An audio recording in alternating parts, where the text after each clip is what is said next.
Hezbollah ancam tentara Israel. Dia mengatakan nyawa akan dibayar dengan nyawa.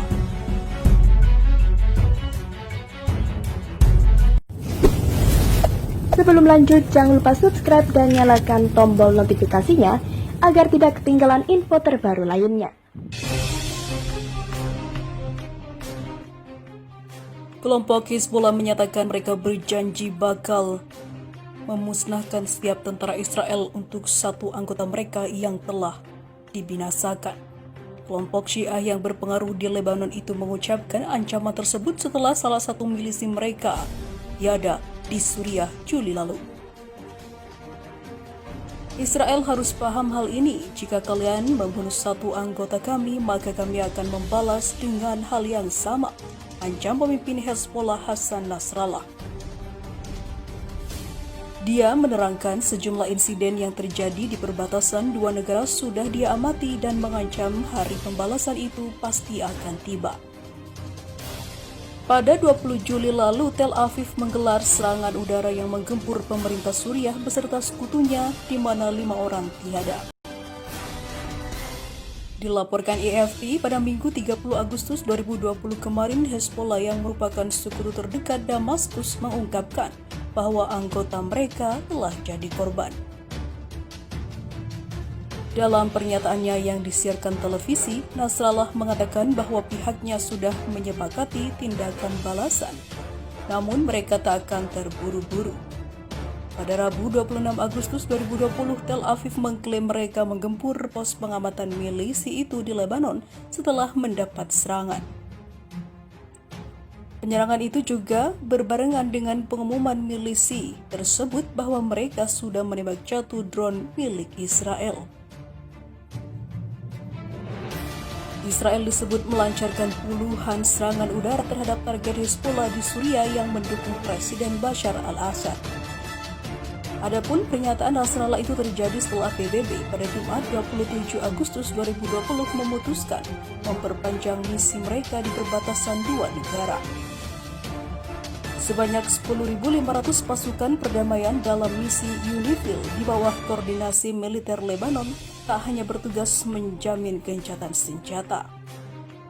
UNIFIL juga mempunyai mandat untuk memastikan pasukan pertahanan Israel atau IDF tidak mundur dari zona demilitarisasi di perbatasan. Meski begitu, Dewan Keamanan PBB menyatakan mereka bakal mengurangi personel sekaligus menekan Beirut agar memberi akses ke terowongan di perbatasan. Sebabnya pihak Israel selalu menuding kelompok yang menguasai Lebanon tersebut membangun terowongan untuk masuk ke dalam wilayah mereka.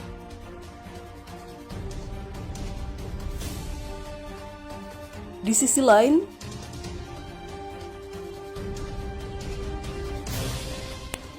terungkap gerakan senyap pimpinan Arab dan negara Islam dengan Yahudi. Perdana Menteri Israel Benjamin Netanyahu baru saja mengeluarkan sebuah informasi yang cukup mengejutkan bagi dunia. Netanyahu mengungkapkan ada gerakan senyap yang dilancarkan para pemimpin Arab dengan negara-negara Islam bersama Israel untuk membahas upaya perdamaian. Banyak pertemuan lain dengan para pemimpin Arab dan Islam diadakan. Yang tidak diumumkan, para pemimpin ini menyadari bahwa kepentingan vital mereka terletak pada menormalisasi hubungan dengan Israel, kata Netanyahu dalam keterangan resmi saat didapatkan FIFA Militer Senin 31 Agustus 2020. Namun Netanyahu tak menyebutkan pemimpin Arab dan negara Islam mana saja yang telah melakukan pertemuan dengan pihaknya. Tak cuma itu saja, Netanyahu dengan terang-terangan menyatakan dengan semakin banyak negara Islam yang berdamai, maka posisi Palestina akan kian terjepit. Dan mau tidak mau, Palestina terpaksa ikut berdamai. Semakin banyak negara Arab dan Islam bergabung dalam lingkaran perdamaian, semakin banyak orang Palestina pada akhirnya akan menyadari bahwa hak veto mereka telah menguap, membuat mereka semakin sulit untuk tetap berada di luar lingkaran perdamaian, kata Netanyahu. Menurut Netanyahu, saat itulah Palestina akan berdamai dengan Israel tanpa ada embel-embel hak veto.